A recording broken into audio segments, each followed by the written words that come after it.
Good day, Master Guides. I'm here, MJ Mary Me Angeles, ready to serve.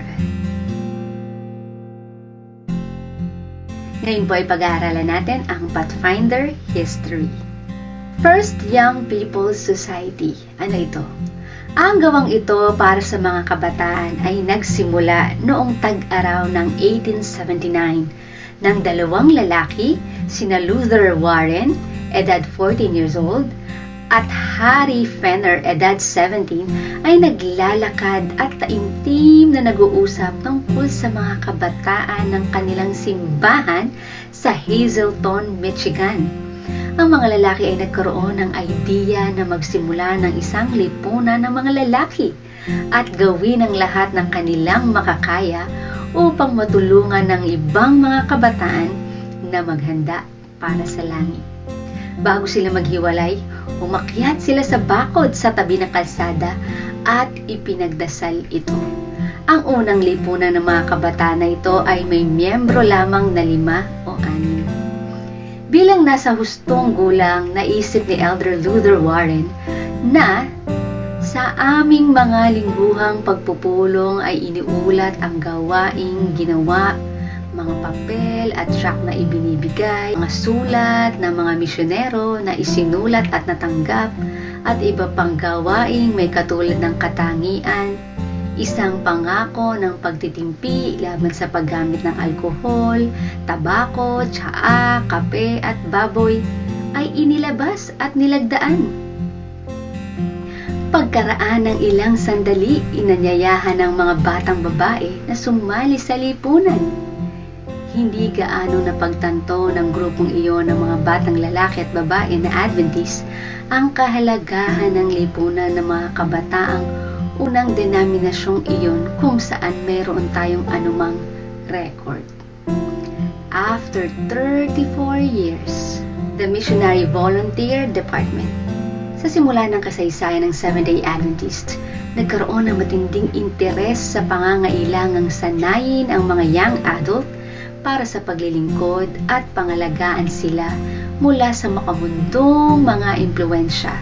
At noong 1907 ay may 281 na lipunan ng mga kabataan na nakakalat sa buong mundo na may kabuang miyembro na 5,329. Kinilala ang mga pinuno ng General Conference na ang gawain ng kabataan ay lumago sa lugar kung saan ang isang espesyal na departamento ay maaaring maayos na maitatag.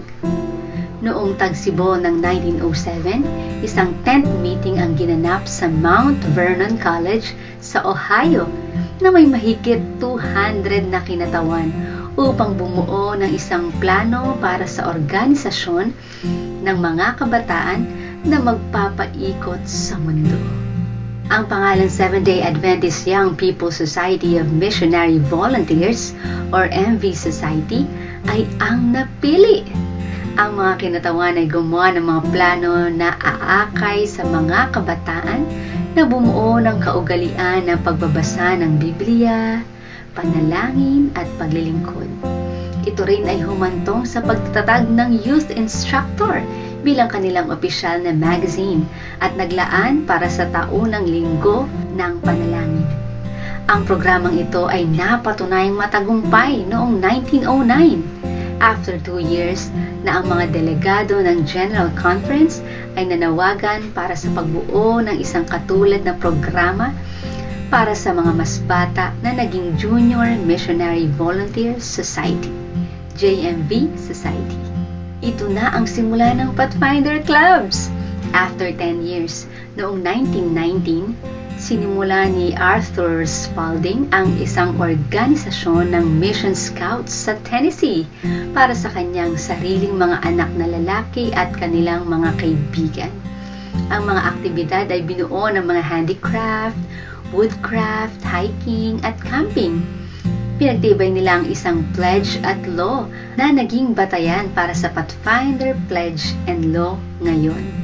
After 9 years, habang nasa isang summer camp noong 1928, ikinuwento ni Arthur Spalding ang kwento ni John Charles Fremont, isang sundalo at explorer ng digmaang sibil na nanguna sa 5 ekspedisyon sa kanluran ng Amerika at binigyan ng palayaw na The Pathfinder.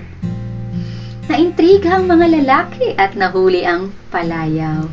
Ginamit ito noong 1929 after 1 year, nang ang isang Adventist Scoutmaster na si John McKim ay naging direktor ng unang kilalang Pathfinder Club para sa mga lalaki at babae. After 21 years noong 1950, opisyal na pinahintulutan ng General Conference ang pagtatatag ng Pathfinder Clubs. Bagamat sinuportahan at inirekomenda ng mga leader ng kabataan ang pangunahing programa noon pang 1922, hindi ito opisyal na kinilala hanggang sa ipinakita ng Pacific Union ang pagiging epektibo nito sa mga taon mula 1944 to 1950. Nakita po natin na nagsimula ang Pathfinder sa pangarap ng 2 kabataan na maglingkod sa kagaya nilang mga kabataan para ihanda ang lahat sa langit o sa pagdating ng ating Panginoon. At ito naman ay nangyari nga dahil sa kanilang munting panalangin.